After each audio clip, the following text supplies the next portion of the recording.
प्राचीन समय में विद्यार्थी गुरुकुल में रहकर ही पढ़ा करते थे। बच्चे को शिक्षा ग्रहण करने के लिए गुरुकुल में भेजा जाता था।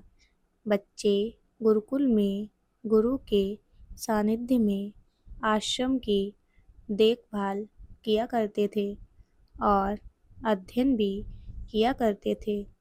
भरद्वाज को भी सभी की तरह गुरुकुल भेज दिया गया। वहाँ आश्रम में अपने साथियों के साथ घुलने मिलने लगा, लेकिन वह पढ़ने में बहुत ही कमज़ोर था। गुरुजी की कोई भी बात उसके बहुत कम समझ में आती थी। इस कारण सभी के बीच वह उपहास का कारण बनता है। उसके सारे साथी अगली कक्षा में चले गए, लेकिन वो आगे नहीं बढ़ पाया। गुरुजी ने भी आखिर हार मानकर उसे बोला, बेटा भरद्वाज, मैंने सारे प्रयास करके देख लिए हैं।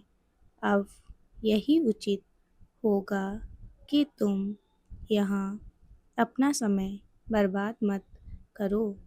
अपने घर चले जाओ और घर वालों की काम में मदद करो। भरद्वाज ने भी सोचा कि शायद विद्या मेरी किस्मत में नहीं है, और भारी मन से गुरुकुल से घर के लिए निकल गया। दोपहर का समय था। रास्ते में उसे प्यास लगने लगी।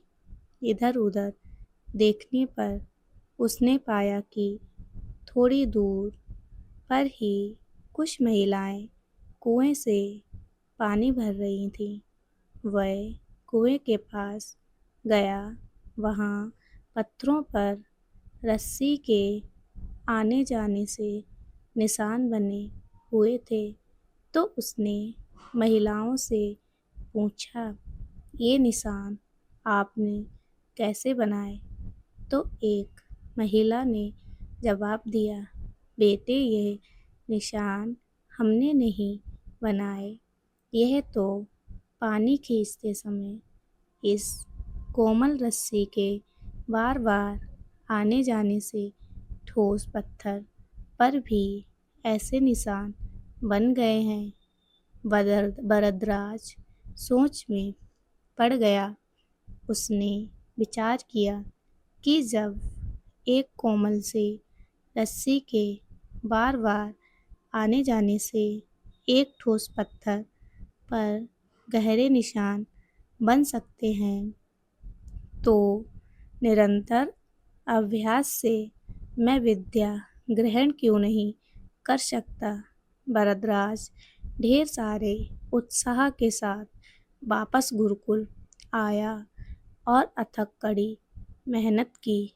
गुरुजी ने भी खुश होकर भरपूर सहयोग किया।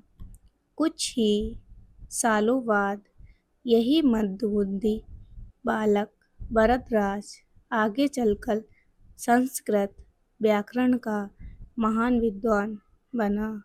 दोस्तों, अभ्यास की शक्ति का तो कहना ही क्या है।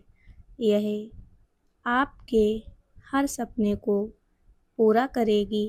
अभ्यास बहुत ज़रूरी है, चाहे वो खेल में हो या पढ़ाई में या किसी और चीज़ में। बिना अभ्यास के आप सफल नहीं हो सकते हो। अगर आप बिना अभ्यास के केवल किस्मत के भरोसे बैठे रहोगे, तो आखिर में आपको पछतावे के सिवा और कुछ हाथ नहीं लगेगा। इसलिए अभ्यास के साथ धैर्य, परिश्रम और लगन रख कर आप अपनी मंजिल को पाने के लिए जुट जाएं।